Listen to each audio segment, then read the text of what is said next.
Inilah kisahku. Kupikir saat menikah, aku akan punya rumah baru, tempatku berlindung, tempatku beristirahat, tempatku merasa diterima. Tapi ternyata, aku hanya menumpang. Bahkan setelah bertahun-tahun menikah, aku tetap dianggap orang luar. Aku menikah dengan lelaki yang kucintai. Awalnya kami tinggal di rumah orang tuanya karena belum cukup dana untuk beli rumah sendiri. Aku pikir itu cuma sementara. Aku pikir selama aku berbuat baik, mereka akan menerimaku seperti anak sendiri. Dan benar, di awalnya semuanya baik-baik saja.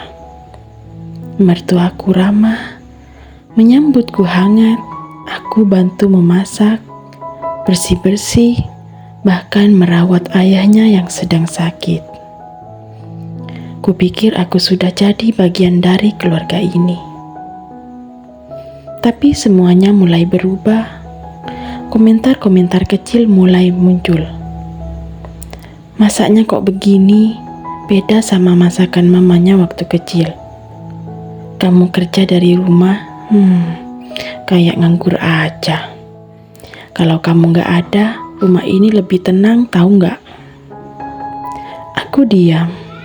Kupikir mungkin aku terlalu sensitif. Tapi lama-lama, kata-kata itu berubah jadi perlakuan nyata.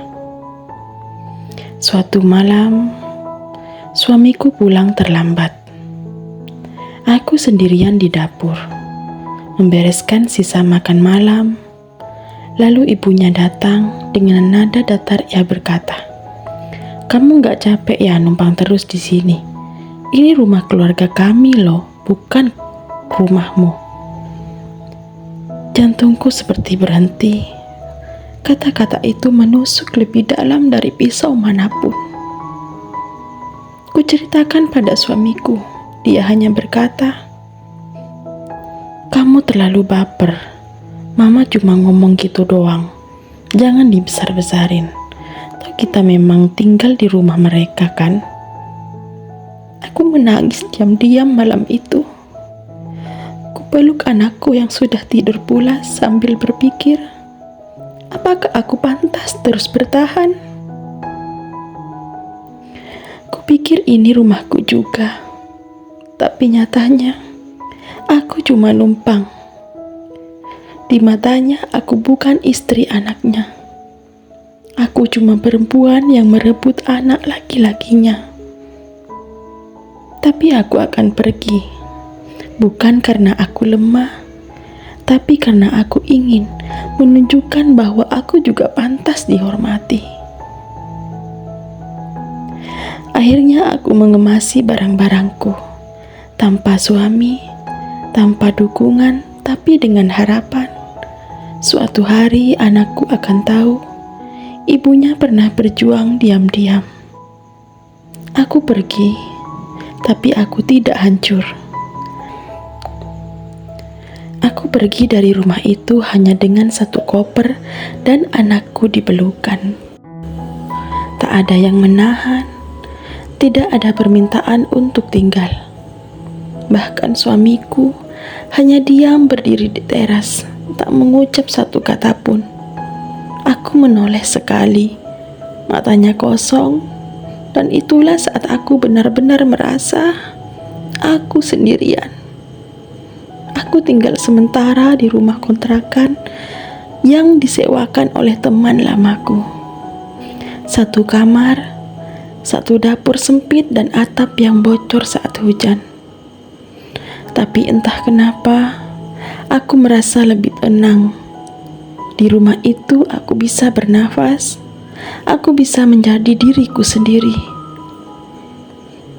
Aku mulai mencari penghasilan dari rumah, menjahit, jualan online, apa saja yang bisa kulakukan tanpa meninggalkan anakku.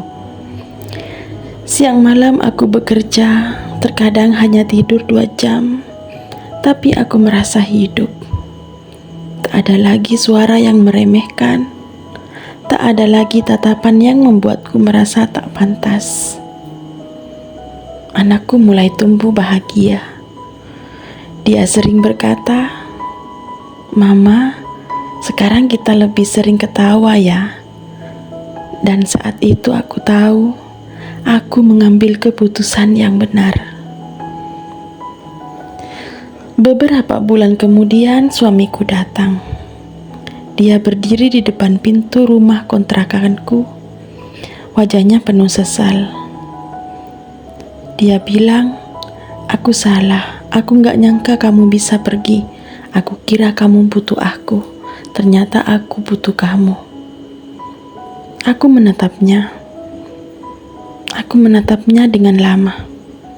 Hatiku ingin memaafkan, tapi ingatanku tentang malam-malam penuh air mata itu terlalu kuat. Kalau kamu benar-benar butuh aku, kenapa kamu diam waktu aku diusir?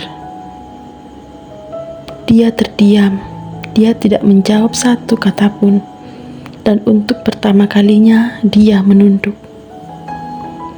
Aku tak tahu apakah kami akan kembali bersama, tapi yang pasti, aku tak akan pernah kembali ke versi diriku yang dulu. Yang diam, takut, dan hanya berharap diterima. Aku bukan sekedar istri, bukan sekedar ibu. Aku adalah perempuan yang pernah diusir dari rumah, tapi pulang ke harga dirinya sendiri. Aku belajar satu hal, rumah bukan tentang dinding dan atap.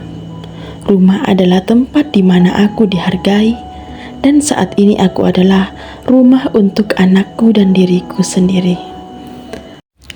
Kalau kamu pernah ngalamin hal serupa, tulis ceritamu di komentar ya, agar kita bisa saling menguatkan.